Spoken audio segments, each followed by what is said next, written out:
What the Dog Knew. A TLW story. There's a particular kind of smoke that comes from a house fire in the middle of winter. It doesn't rise straight up like summer smoke does. Instead, it rolls low across the ground, mixing with the cold air, turning the world gray and uncertain. That's what I remember most about that February night. Not the flames, not the sirens, but the way the smoke moved across the frozen street like something living, something searching. I've been a firefighter for 23 years, long enough to know that no two fires are the same, but long enough too that they start to blur together in your memory. Structure fires, car fires, brush fires, false alarms at 3 in the morning that turn your stomach sour with adrenaline and relief. You think you've seen everything. You think you understand the shape of emergency, the arc of crisis and resolution, but there are nights that teach you otherwise, nights that show you how little you actually know about courage, about instinct, about the things that move through this world with a purpose we can barely comprehend. This is the story of one of those nights. The call came in at 11:47 p.m. on a Wednesday. I remember because I just poured my third cup of coffee. And I remember thinking that if we got through to midnight without a call, maybe we'd have a quiet shift for once. The station had that particular stillness that settles in late on a weeknight, just the low murmur of the television in the common room, the occasional creak of someone shifting weight in a chair, the ambient hum of the building itself breathing around us. Then the tones dropped. That sound, no matter how many years you do this job, no matter how many times you hear it, it does something to your nervous system. An immediate spike of alertness, a flooding of chemicals into your bloodstream that makes the world suddenly sharp and clear. The dispatcher's voice came through calm and measured, the way they're trained. Residential structure fire, possible occupants inside, multiple calls from neighbors reporting flames visible from the street. We were moving before she finished talking. 30 seconds from tone to truck. That's the drill. That's the training. You don't think about it. Your hands know where your gear is. Your feet know the path to the engine. Your mind is already shifting into that particular state of focused calm that keeps you alive in burning buildings. It was cold that night. The kind of February cold that settles into your bones and makes everything brittle. The streets were empty. The houses dark except for the occasional porch light or the blue glow of a television through a window.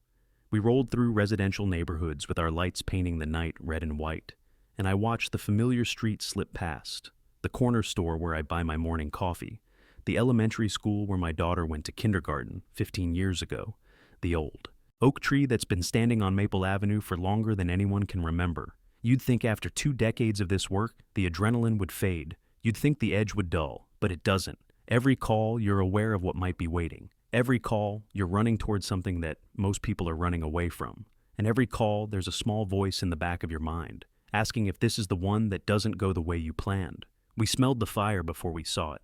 That's how it works. Smoke travels faster than light, and it has a smell that's unmistakable once you've learned it. Burning wood, yes, but also burning plastic, burning fabric, burning insulation, burning memories. Everything that makes a house a home, reduced to chemistry and ash. The house was a single-story ranch on Willow Street, set back from the road with a chain-link fence running along the front property line. Nothing remarkable about it. Vinyl siding, small front porch, a detached garage that had seen better days. The kind of house you'd drive past 1,000 times without really noticing. But tonight it was fully involved, flames visible through the front windows, smoke pouring from the eaves, the roof already starting to sag in the middle. And standing in the front yard, still in her bathrobe and slippers, was an elderly woman screaming about her dog. I know what you're thinking. I know because I thought it too, for just a split second when I first heard her.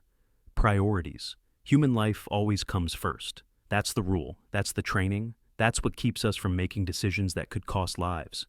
But as I got closer, as I heard the raw terror in her voice, I understood that this wasn't about priorities. It was about something deeper than that. Something about what we choose to love in this world, and what we're willing to risk for it. Her name was Margaret. I learned that later. She was 74 years old, lived alone except for the dog, a mixed-breed shepherd she'd had for 6 years. She'd woken up to the smoke alarm, tried to get to the dog's bed in the back bedroom, but the smoke was too thick, the heat too intense. She made it out barely, crawling on her hands and knees to the front door. But the dog was still inside. "He's in there," she kept saying, grabbing at my coat with hands that were shaking so badly she could barely grip the fabric. "He's in there. He won't come out. He's scared of the smoke. He's in the back bedroom. Please, you have to." Captain Morrison was already setting up command, establishing water supply, coordinating with the second engine that was rolling in behind us. Standard procedure, by the book operation. I could see him doing the math in his head. Structural integrity, collapse potential, the risk versus the potential gain. A dog versus the safety of his crew. He looked at me. We've worked together for 12 years. We don't need to say much to understand each other. Quick in and out, he said. You see flames rolling, you abort. No heroics. I nodded, pulled my mask into place, checked my air supply. 3,000 psi. Enough for about 20 minutes of working time, less if you're exerting yourself, which you always are in a fire. Jake Turner was my partner that night. Young guy, only in his 3rd year, but solid. Good instincts. The kind of firefighter who stays calm when things go wrong, which is the only kind you want beside you when you're walking into a burning building. He gave me the thumbs up, checked his own gear, and we moved toward the front door. The first thing that hits you when you enter a structure fire is the heat. Not the kind of heat you feel standing in front of a fireplace or opening an oven door. This is heat that has mass and weight and presence. It pushes against you like a physical force, and even through all your protective gear, you can feel it trying to find a way in, looking for exposed skin, searching for vulnerabilities. The second thing is the darkness. Smoke isn't just gray haze like you see in the movies. It's black and thick and absolute. Your flashlight beam penetrates maybe 18 inches before it just stops. You're navigating by feel, by training, by the mental map you built in those first few seconds of size up when you looked at the structure from the outside. We stayed low. Heat rises so the cooler air, relatively speaking, stays near the floor. We moved in a crouch, one hand on the wall for orientation, calling out to each other every few seconds to maintain contact. The house was small enough that I had a sense of the layout. Living room, kitchen to the right, bedrooms probably down a hallway to the left. The dog, Margaret had said, was in the back bedroom. The smoke was thickest down that hallway. We could hear the fire now. Really hear it. Not just the distant crackling, but the deep bass roar of combustion-consuming structure. The sharp crack of wood splitting under stress. The occasional boom of something exploding in the heat. A house fire has a voice. It speaks in the language of destruction, and if you listen carefully enough, it tells you how much time you have left. Not much, that voice was saying. Not much at all. The first bedroom door was already open, the interior fully involved. We passed it, moved deeper. The heat was building, the smoke getting denser. I could feel my air supply hissing through the regulator, each breath mechanical and measured. You learn to control your breathing in this work. Panic burns through your air faster than anything, and panic in a burning building is how people die. The second bedroom door was closed. In a fire, a closed door can save your life. It's a barrier against heat and smoke, a temporary refuge that can buy precious minutes, but it's also a barrier against rescue. I reached for the handle, hot even through my glove, and pushed the door open. The bedroom was relatively clear of smoke compared to the hallway. That closed door had done its job, but I could see the glow of flames through the walls now, the fire eating through from the adjacent room, and I knew we had maybe 2 minutes before this space became untenable. The dog was in the corner, pressed against the wall beside the bed, his eyes reflecting our flashlight beams in that eerie way that dogs' eyes do. He was shaking, but he wasn't making a sound. No barking, no whining, just absolute frozen terror. I got him, I said to Jake, moving toward the animal. But when I reached out, the dog didn't move toward me. He pulled back, pressing harder against the wall, his whole body rigid with fear. I've worked enough animal rescues to know that scared animals don't think rationally. They can't process that you're trying to help them. All they know is that their world is burning, and a stranger in a mask and heavy gear is reaching for them. I was going to have to grab him whether he wanted it or not. But then something strange happened. The dog suddenly bolted, not toward the door, not toward me, but toward the closet. He pawed at the closet door, once, twice, then looked back at me with an expression that was so clearly, so undeniably purposeful that it stopped me cold. "We gotta move," Jake was saying from the doorway. "This room's about to go." The dog pawed at the closet door again, whined once, sharp and insistent. I've been a firefighter for 23 years. I've learned to trust my instincts, to read situations, to understand when something is off or unusual or important. And every instinct I had was screaming that this wasn't just a terrified animal acting randomly. I moved to the closet, pulled open the door, and there, curled up in the back corner behind a pile of blankets and coats, barely visible in the smoke and darkness, was a child. Time does strange things in moments like this. It can stretch and compress, make seconds feel like minutes, and minutes feel like seconds. I remember reaching into that closet, remember my hands closing around a small body, a little girl, maybe 5 or 6 years old, unconscious but breathing. I remember the weight of her in my arms, lighter than I expected, fragile in a way that made my chest tighten. I remember Jake's voice suddenly sharp with urgency. "We need to go now!" The fire had breached the wall. I could see flames now, not just glow but actual fire, curling through the drywall like something alive and hungry. The heat had gone from intense to unbearable. Another 30 seconds and we wouldn't be able to get out. I had the girl. But the dog was still there, still pressed against that wall, still watching me with those reflected eyes. "Come on," I said, and my voice sounded strange even to me, muffled by the mask but somehow pleading. "Come on, boy, let's go." He didn't move. Jake grabbed my shoulder. "Dave, we're out of time. I know the rules. I know that you don't risk your life for animals. I know that every second we stayed increased the chance that none of us, not me, not Jake, not the little girl in my arms, would make it out of that room. I know all of this intellectually, professionally, by training and experience. But I also know that this dog had just saved a child's life, and I wasn't leaving him. I shifted the girl to one arm, God, she was so light, and lunged for the dog. He let me grab him this time, let me scoop him up with my free arm, and then we were moving, all of us together, back into that smoke-filled hallway. The trip back was a blur of heat and darkness and mechanical breathing. The floor was getting hot under my boots, which meant the fire was below us now too, eating through the floor joists. The house was going to collapse, not in an hour, not in 10 minutes. Soon, very soon. Jake led the way, one hand on my shoulder so we stayed together. The girl was limp in my arms. The dog was struggling now, frightened by the motion and the heat and the noise. But I held him tight against my chest and just kept moving forward, following Jake's shadow through the smoke. We hit the front door and burst out into the cold February night like we were being born into it. The air outside felt impossibly clean and sharp after the smoke, painful in my lungs even through the mask. I pulled the mask off, gulped in that cold air, and laid the girl down on the frozen grass while the paramedics rushed over. The dog collapsed beside her, coughing and shaking but alive. And then Margaret was there, dropping to her knees on the frozen ground, reaching for both of them at once, her dog and a granddaughter I hadn't known existed. "Emma," she was saying over and over. "Emma, baby, oh God, Emma." The girl, Emma, had been staying with her grandmother for the week while her parents dealt with some family emergency. Margaret thought she'd gotten her out first, before going back for the dog. But the confusion of the smoke, the panic, the fear, somewhere in that chaos, Emma had wandered away from where Margaret had left her, had ended up in the back bedroom, had hidden in the closet the way scared children do. If we'd just grabbed the dog and left, if I hadn't seen what he was trying to tell us, if I hadn't opened that closet door, the paramedics got Emma breathing better, got oxygen on her, loaded her into the ambulance. She was going to be okay. Smoke inhalation, some minor burns on her hands, but she was going to be okay. The house burned down to the foundation that night. Total loss. But Margaret held her dog and watched her granddaughter being loaded into the ambulance, and the look on her face, relief and gratitude and grief all mixed together. That's something I'll carry with me for the rest of my life. We did the cleanup, rolled up the hoses, went through the motions of post-incident procedure. Captain Morrison put his hand on my shoulder at one point, didn't say anything, just squeezed once and nodded. That was enough.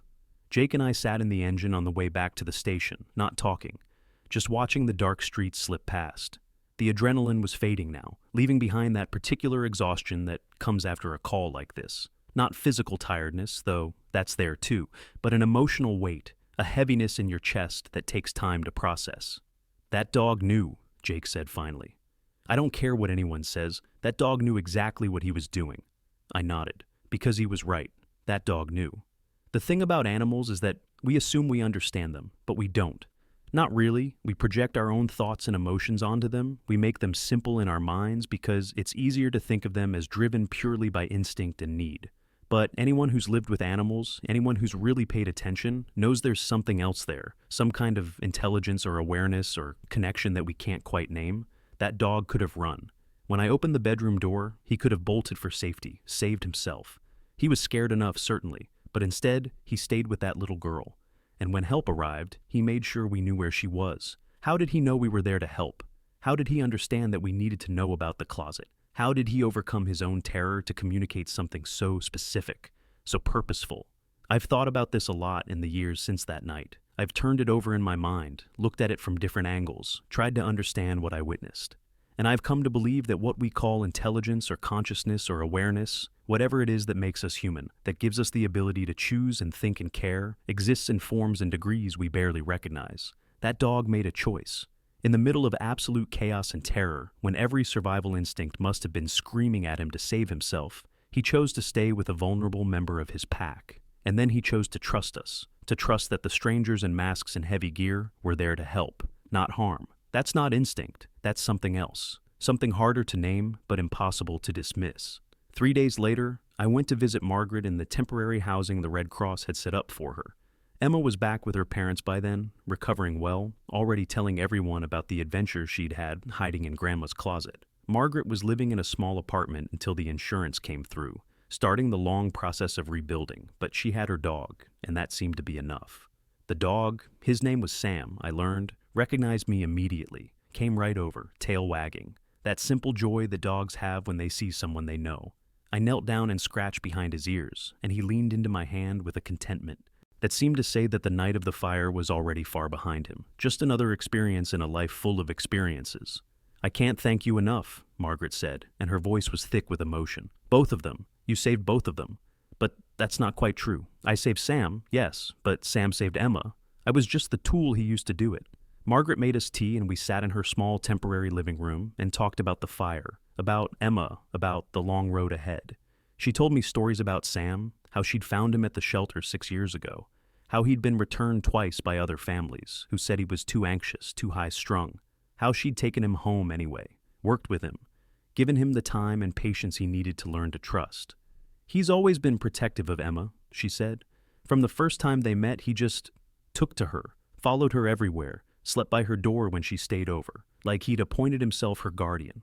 The apartment was small and temporary and filled with donated furniture and clothes, but it was warm and safe, and Sam was curled up at Margaret's feet. And somewhere across town, Emma was probably playing with her toys and dreaming about Grandma's house before it burned.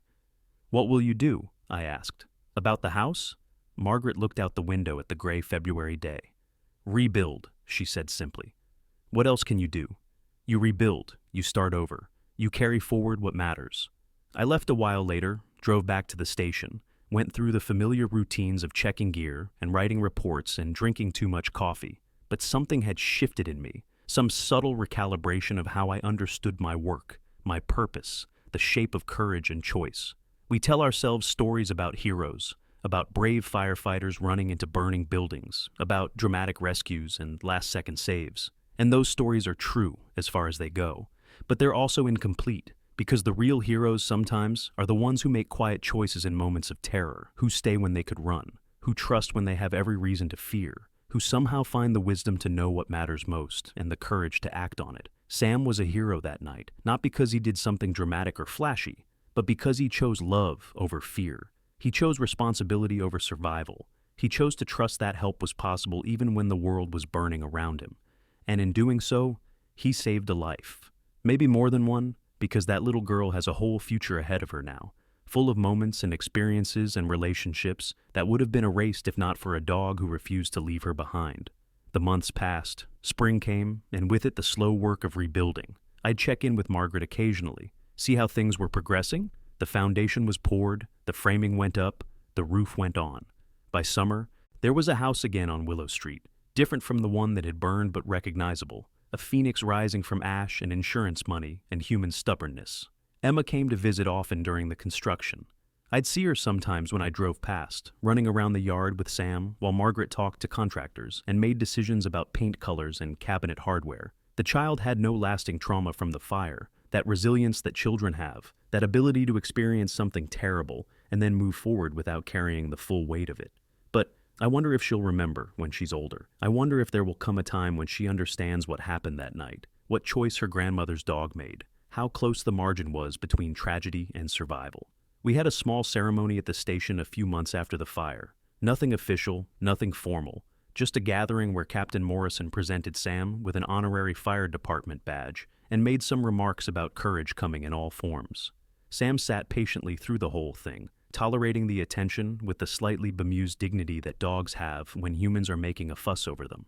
Emma was there too, and she gave a short speech that her mother had clearly helped her write, but that she delivered with the complete sincerity that only small children can manage.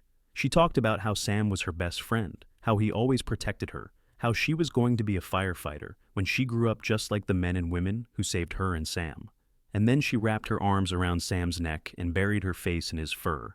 And the dog just stood there calmly, accepting this display of affection the way he'd accepted everything else, with patience and grace and an almost embarrassing nobility. That's the image I carry with me from that day. A little girl hugging her dog, both of them alive because of choices made in extremity, because of love that persisted even in the midst of chaos and terror. Years have passed since that February night. I'm closer to retirement now than I am to the beginning of my career. I've responded to hundreds more fires, saved more lives, lost a few despite our best efforts. The work continues, the calls keep coming, the wheel keeps turning. But I think about Sam more than I probably should. I think about that moment when he pawed at the closet door, when he looked back at me with such clear purpose. I think about the choice he made to stay with Emma when he could have saved himself. I think about what it means that a dog could demonstrate that kind of moral clarity when the world was literally burning. We like to think of ourselves as special, we humans with our big brains and our technology and our complex societies. We like to imagine that consciousness and choice and moral reasoning are uniquely ours, that the boundary between us and the rest of the animal world is clear and absolute. But I've seen too much to believe that anymore. I've seen too much intelligence in the eyes of animals, too much purposeful action, too much evidence of inner lives that are rich and complex and far beyond what we give them credit for. Sam didn't save Emma because he was trained to.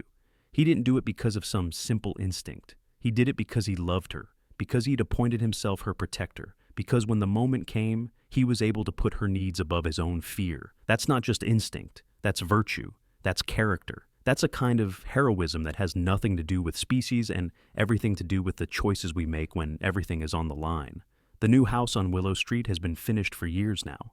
Margaret lives there with Sam, and Emma visits on weekends and holidays. And life continues in the way that life does, full of small moments and ordinary days and the quiet accumulation of shared experience that we call family. Sam is older now. His muzzle is gray, his steps a little slower, he sleeps more than he used to, dreams of whatever it is that dogs dream about. But when Emma comes to visit, he still follows her from room to room, still positions himself between her and the door, still takes his self-appointed role as guardian seriously.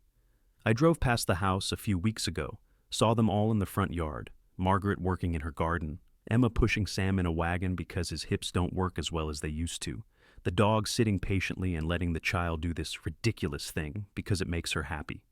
And I felt something in my chest, some complicated mixture of emotions that I don't have proper words for. Pride, maybe, at being part of the story.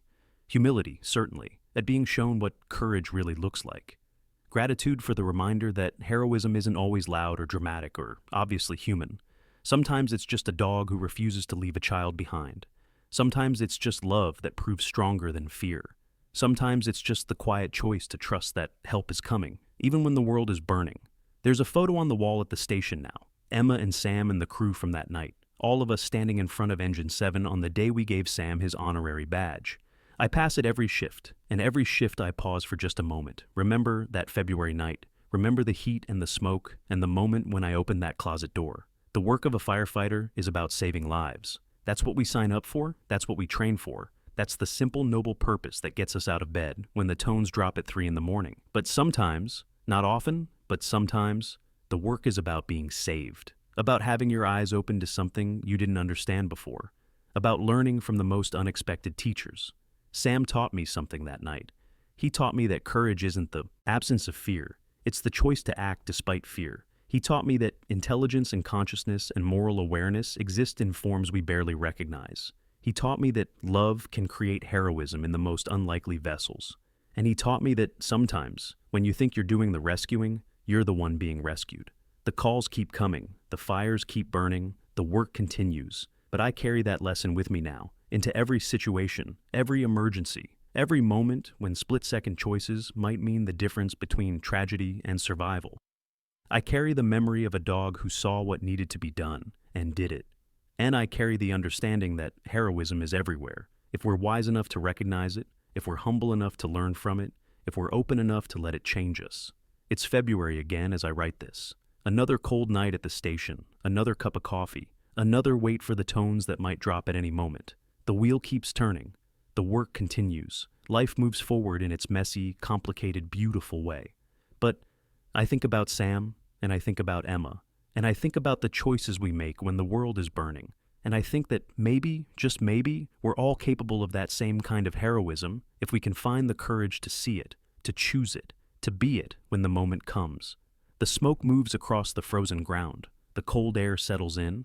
And somewhere out there, a dog sleeps beside a child's bed, standing guard through the night, faithful to a promise only he understands. That's the story. That's what happened. That's what I carry with me into the dark. A dog who knew what mattered, and a child who lives because he did.